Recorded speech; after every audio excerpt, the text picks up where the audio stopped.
Hello everyone, and welcome to the podcast. I'm your host, Ichino-ani, and I'm so excited to be here with all of you today. Today is Monday, July 27, 2026. Are you ready to put on your thinking caps and learn something amazing today? I know I am. Today we are going to look at a super interesting paper from the machine learning world. The title of the paper is Dysphagia Risk, Stratification in Head and Neck Cancer via Stage Pro Leaning Wall Stacking. The tour is https://arcseb.org/abs/260 7.22514v1. That is a very long title, right? But do not worry, because we are going to break it down together, just like we do in class. First, let us talk about the big problem this paper is trying to solve. When people get better from head and neck cancer, they sometimes have a really hard time swallowing their food or drinks. This difficulty in swallowing is called dysphagia.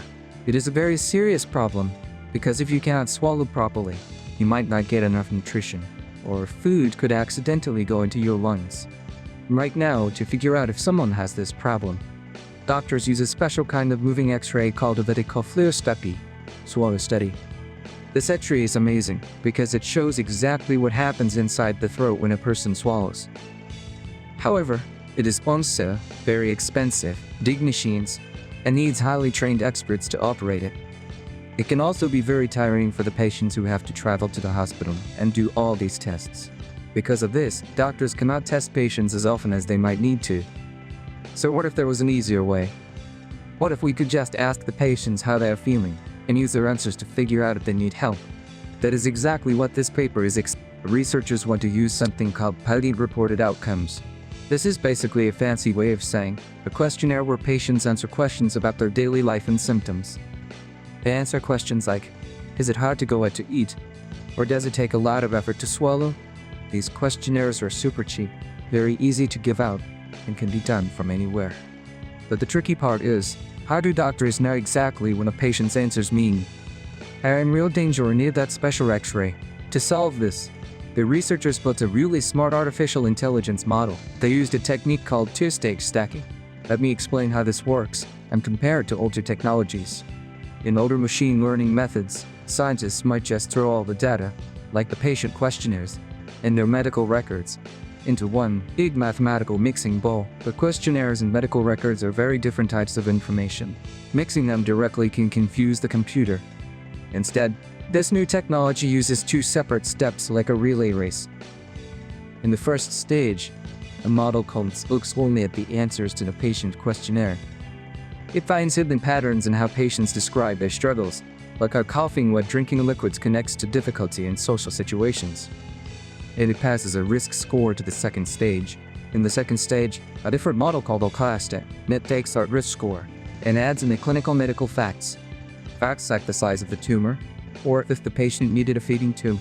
By doing this in two careful steps, the computer makes a much more accurate and clear prediction. It is like having one expert listen to your feelings and another expert look at your charts, and then they work together to help you. Let's talk about how this amazing technology could actually be used in the real world. I have 3 specific application examples to share with you today. Application example number 1 is remote monitoring for patients living far away from hospitals.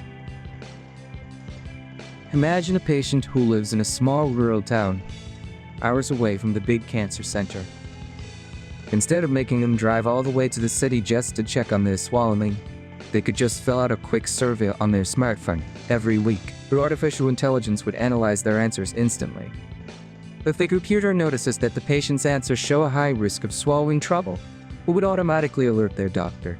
The doctor could then call the patient and schedule a special X-ray only when it is truly necessary. This saves time, saves money, and keeps patients comfortable at home while still keeping them safe. Application example number 2 is smart hospital chart systems.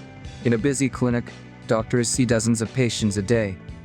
It can be hard to know who needs attention first. With this technology, patients could complete the questionnaire on a tablet while sitting in the waiting room. Before the doctor even walks into the room, the two-stage model has already looked at the answers and the medical records. It flags the patients who are at a high risk for severe dysphagia. This means doctors can prioritize these patients, perhaps immediately setting them up with a speech therapist or a dietitian.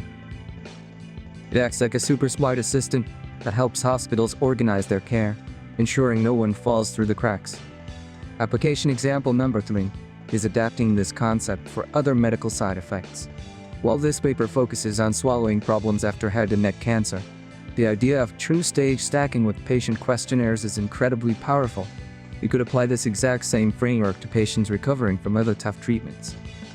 For instance, we could use it to track mobility issues after knee surgery or to monitor breathing problems in asthma patients. By taking what patients tell us about their daily lives and combining it with the medical charts in this two-step way, we could build early warning systems for almost any disease. It truly gives patients a stronger voice in their own healthcare, turning their everyday experiences into life-saving data. The results from the study showed that this two-stage model performed significantly better than older methods. It was especially good at finding the patients who really needed help, which is called having a high recall rate. It proved that you do not always need a single simple score to understand a patient. Looking at all of the individual answers, a give on a survey gives the artificial intelligence a much deeper understanding of their true condition. I think this is a wonderful example of how machine learning can be used to care for people. It is not about replacing doctors, but about listening to patients better and giving doctors the best tools to help them. I hope you all found this as fascinating as I did. Thank you so much for tuning in today, class. I will see you all next time for more amazing discoveries in the world of technology.